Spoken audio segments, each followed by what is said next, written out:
Don't fist. Play fair. It's a challenge. It's going the opposite way. That doesn't mean you always got it. It's not like if I put this in the water, fish is gonna grab it out of nowhere. You got it. All right, so you're asking the question, why not buy a kit that's already put together? Well, so we have our tackle box with our gear. We have our rods, and then of course you have all these little theme setups, which to be fair are really good if you're dealing with a 2, 3, or 4-year-old child. But the one thing you will find is you will very, very quickly outgrow them once you stop fishing from the dock and you actually get out and you're looking for anything bigger than a little tiny sunfish. All right, these tackle boxes, these kid tackle boxes, and we've bought a few over the years. They're about 15 bucks. You're going to wind up throwing about half of the stuff out because they're just not going to work for what we're using them for, which is why we're piecing together our own setup. All right, probably the number one thing I see is you're going to want to grab what you think is a tackle box. Maybe you had one when you were growing up, but I'm going to challenge that and tell you, based upon my personal experience, the easiest and best thing for you to do would be to grab just one of these basic totes and set it up however you like. You can even do what my children have done and go ahead and grab a backpack style one, which is just simply a carrying case for these totes. But that's going to allow you to change, upgrade, and easily manage your lures, your hooks, your weights, as well as be able to take all or only some with you, depending on where you're fishing at. All right, next we need some bobbers. So I don't want to go too small, but I definitely want a little bit of variety pack.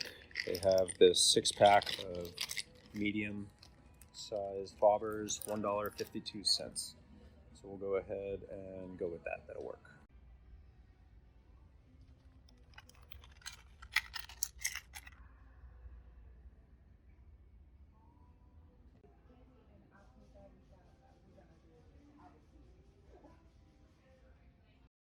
All right, so we got to pick out some string. So we have all the strings behind me here. So I'm going to look for an 8-pound. So this one's 546. I'm going to go with this one. So the biggest thing I find when I'm putting together the kits is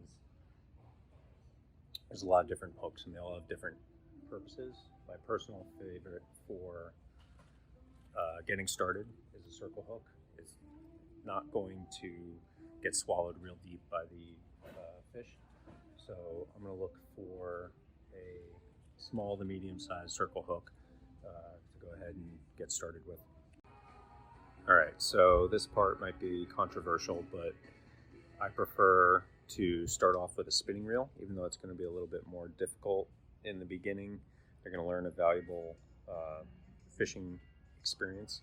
And then once they get to use it, it's going to be probably the most multi-function reel they could have. But there's typically 3 different styles. You have your spinning, your bait casting, and then you have these beginner style, which I don't even know what the name of it is, but they're kind of all-purpose as well. My only experience with them is when they do get clogged or tangled. They're a real bear to open up, which is why I prefer the spinning, because it gives you the easiest access to be able to go ahead and fix it.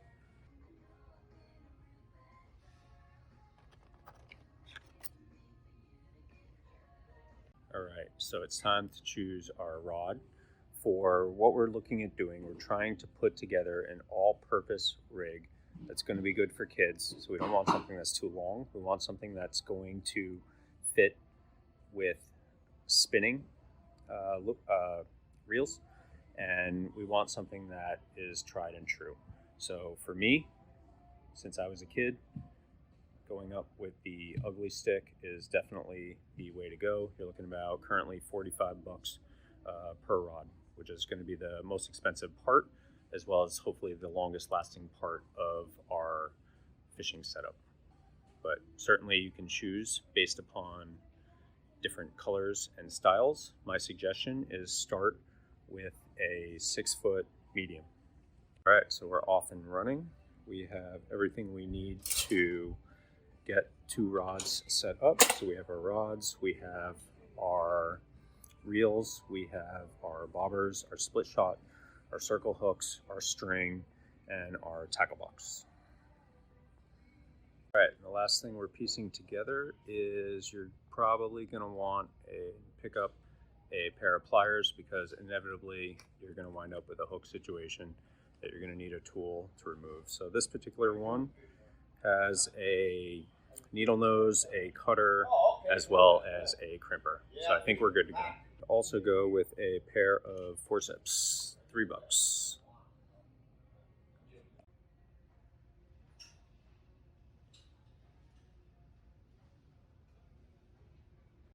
All right, it's official.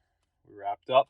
So we are at $190. So we will go ahead and call this the sub $100 fishing setup for beginners. Now, certainly we probably could have skated by buying a pre-built pole, which would have needed new string, buying a tackle box, which we would have needed new hooks, and we would have thrown a bunch of the stuff that it came with out or never used them, and we still would have needed some forceps or pliers to go ahead with it.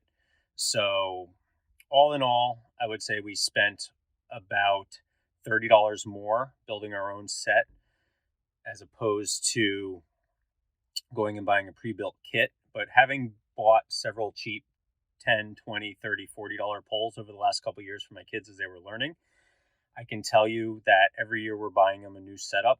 This Ugly Stik setup is going to last them for probably 3, 4, 5 years.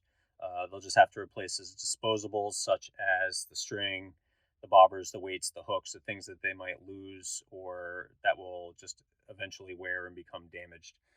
But the setup, as far as the reel and the rod, as long as they take care of it, don't stab it in the ground, don't use it for swords or drop it in the lake, will last them, well, let's put it this way. I still have an Ugly Stik from when I was 10 years old. So I think overall it was a good investment. We have about $95 into each setup. I'm so glad you guys are still with us. If you want to see more videos, head over and click right here. If you want to subscribe to the channel, make sure you don't miss out on any more fishing, go ahead, click the button right here. There you go, Peyton.